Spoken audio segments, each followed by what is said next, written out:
Hello guys, and welcome back to the home gym space.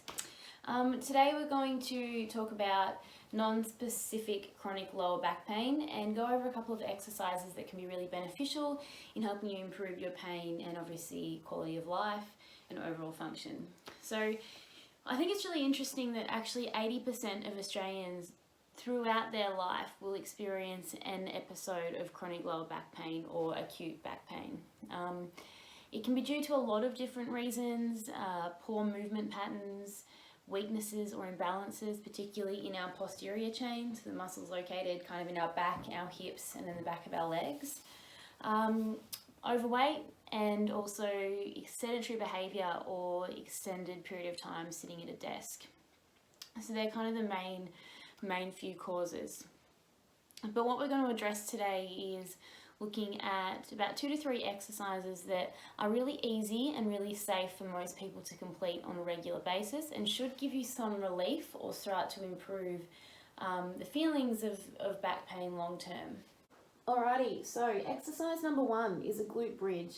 This one is really great at targeting the major hip extensor muscles, so gluteus maximus in particular, and also glute medius, which are found either side of our hips.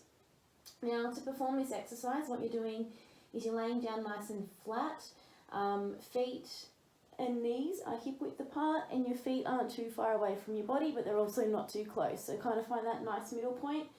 Then from here, you're relaxing your shoulders, and I want you to think about gently pressing your lower back into the floor.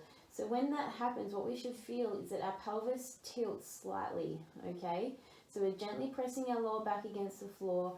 We're lightly activating our lower tummy muscles, and then from here, I want you to think about squeezing your glutes before you even lift your hips up. So squeeze your bottom muscles together, push through your heels, and lift up towards the roof, and then come back down. Squeeze your glutes, up, and come back down. You should be aiming for a level pelvis at the top, and still knees as you move, so they shouldn't be coming in and out. Have a go at doing around 2 sets of 8 to 10 reps. Alrighty, exercise number 2. These are called tabletop, or as I like to call leg lowers. What we're doing is essentially, again, you're laying flat on your back. Starting in that same position, pelvis is slightly tilted towards the floor. And then if you can tolerate this, you're lifting one leg up to 90 degrees above your hip and also keeping that knee at 90 degrees. And then the next leg is coming up to meet it, making sure that your tummy muscles stay engaged. That's the main muscle group that we're working throughout this exercise. So what I want you to do with your arms down by your side is gently lower one foot down towards the floor, tap, and come back up.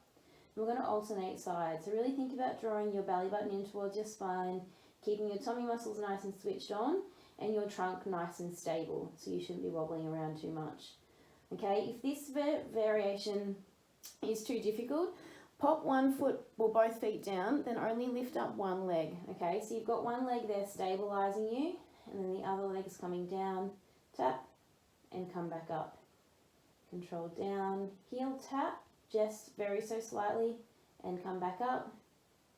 Breathe in and breathe out.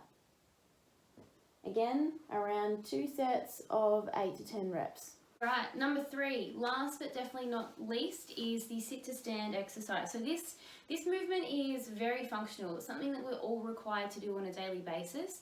And the main role of this exercise is to strengthen the major muscles in our lower limbs, so our quads, our hamstrings, and then as we rise up through the movement, also our hips as we reach the end range extension when we're standing fully upright.